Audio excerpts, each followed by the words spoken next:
Anti piracy cell Telangana film chamber of commerce నుంచి మనకు ఒక కంప్లైంట్ వచ్చింది జూన్ 5th రోజు. కొత్తగా రిలీజ్ అయిన మూవీస్ని సినిమా థియేటర్స్లోనే ఫస్ట్ షోలోనే రికార్డ్ చేసి వాటిని డిఫరెంట్ ప్లాట్ఫామ్స్లో అప్లోడ్ చేసి పైరసీకి పాల్పడుతున్నారని చెప్పేసి మనకి కంప్లైంట్ ఇచ్చారు. దీని ద్వారా దాదాపు 3,700 crores నష్టం కలిగింది సినీ ఇండస్ట్రీకి అనేసి మనకి ఇచ్చిన కంప్లైంట్. దీన్ని బేస్ చేసుకొని సైబర్ క్రైమ్ పిఎస్ హైదరాబాద్ సిటీలో కేసు బుక్ చేయడం జరిగింది. 66C and E of IT act sections, అట్లాగే బ్రాడ్కాస్టింగ్ రూల్స్, అట్లాగే సినిమాటోగ్రాఫ్ యాక్ట్ 61A 61B ఇట్లా డిఫరెంట్ సెక్షన్స్ కింద కాపీరైట్ యాక్ట్ ప్రొవిజన్స్ కింద కేసు బుక్ చేశాము. ఇన్వెస్టిగేషన్లో మనకి చాలా షాకింగ్ ఫ్యాక్ట్స్ బయటకు వచ్చినాయి. మనము అక్యూజ్ని ఐడెంటిఫై చేసి అరెస్ట్ చేయడం జరిగింది. ఇతను జానా కిరణ్ కుమార్ అని చెప్పేసి 29 years ఓల్డ్, ఏసీ టెక్నీషియన్గా పనిచేస్తున్నాడు. ఐటీఏ చదివి ఏసీ టెక్నీషియన్గా చేస్తూ తనకు వచ్చే జీతం సరిపోవట్లేదు అని చెప్పేసి ఇతను ఇలాంటి యాక్టివిటీస్ చేయడం జరుగుతుంది.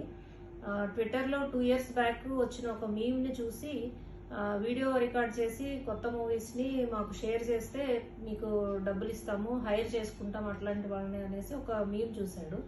వన్ తమిళ్ మూవీస్ అనేసి వాళ్ళు పెట్టినటువంటిది. దానికి రెస్పాండ్ అయ్యి మెయిల్ పంపించి ఇతను కొత్తగా రిలీజ్ అయిన మూవీస్ని ఆన్లైన్లో టికెట్స్ బుక్ చేసుకొని వెళ్ళి అక్కడ మంచి పొజిషన్లో కూర్చొని మొబైల్ని పాకెట్లో పెట్టి ఎంటైర్ మూవీని వీడియో రికార్డ్ చేస్తున్నాడు. చేసిన తర్వాత దాని కరెక్ట్ ఫార్మాట్లోకి మార్చి టెలిగ్రామ్ ద్వారా ఒక లింక్ జనరేట్ చేసి వాళ్ళకి టెలిగ్రామ్లో షేర్ చేస్తున్నాడు. వాళ్ళు దాన్ని మళ్ళీ డౌన్లోడ్ చేసుకొని మూవీ ఫార్మాట్లోకి మార్చి ఈ డిఫరెంట్ ప్లాట్ఫామ్స్లో అప్లోడ్ చేసి డబ్బులు సంపాదిస్తున్నారు. వన్ తమిళ్ అని, తమిళ్ ఎంవీస్ అని ఇట్లా డిఫరెంట్ ప్లాట్ఫామ్స్లో ఇవి పైరేటెడ్ మూవీస్ డిస్ప్లే అవుతున్నట్టుగా మేము ఐడెంటిఫై చేశాము. దీనిలో ఇతనికి ఈ రకంగా మూవీ షేర్ చేసినందుకు గాను ఇతనికి ఒక్కో మూవీకి 30 నుంచి 40,000 దాకా డబ్బులు సంపాదిస్తున్నాడు. 1.5 year నుంచి ఇలా యాక్టివిటీస్ చేస్తున్నట్టు ఇన్వెస్టిగేషన్లో తేలింది. ఇప్పటి వరకు ఒక 30 to 40 మూవీస్ని ఇమీడియట్లీ ఆఫ్టర్ రిలీజ్ ఫస్ట్ షోలోనే రికార్డ్ చేసి అమ్మాడు. సో ఇతనికి డబ్బులు వీళ్ళు క్రిప్టో ఫామ్లో పంపిస్తున్నారు. ఇతను క్రిప్టో వ్యాలెట్కి డబ్బులు పంపిస్తే అతను దాన్ని కాయిన్ DCX అని, జెప్పే అని డిఫరెంట్ అప్లికేషన్స్ యూజ్ చేసి రూపీస్లో కన్వర్ట్ చేసుకొని 3 accountsకి మారుస్తున్నాడు. అంటే పోలీస్ కానీ ఎవరు ఐడెంటిఫై చేయకుండా డిఫరెంట్ అకౌంట్స్కి మార్చి తర్వాత విత్డ్రా చేసుకుంటున్నాడు.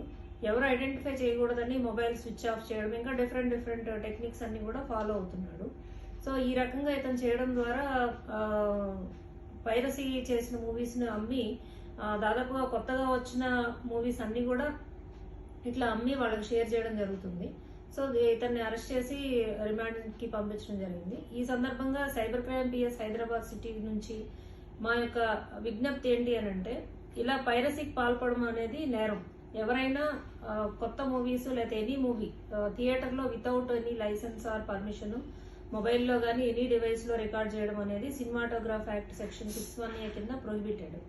అట్లాగే అలా రికార్డెడ్ చేసిన వాటిని డిస్ప్లే చేయడం కూడా నేరం. ఇలా చేసిన వాళ్ళు, అలాగే కాపీరైట్ వైలేషన్స్ పాల్పడిన వాళ్ళ మీద 10 years నుంచి లైఫ్ ఇంప్రిజన్మెంట్ వరకు కూడా శిక్ష పడే అవకాశం ఉంది, ఫైన్తో సహా. సో ఇలాంటి నేరాలకి పాల్పడవద్దు అని యువతకి విజ్ఞప్తి చేస్తున్నాము.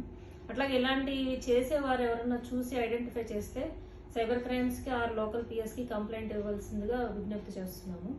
మనం ఏదైనా కానీ ఇట్లా ఇల్లీగల్ యాక్టివిటీస్కి పాల్పడితే పట్టుకోవడం అనేది అంత కష్టమైన విషయం కాదు. ఇవి ఎవరైతే అప్లోడ్ చేస్తున్నారో ఆ ప్లాట్ఫామ్స్ వాళ్ళని కూడా ఐడెంటిఫై చేసి అరెస్ట్ చేయడం జరుగుతుంది. Any complaint related to cyber crimes, you may approach us at 1930 cybercrime.gov.in అనే వెబ్సైట్ ద్వారా కూడా కంప్లైంట్ ఇవ్వచ్చు. Thank you.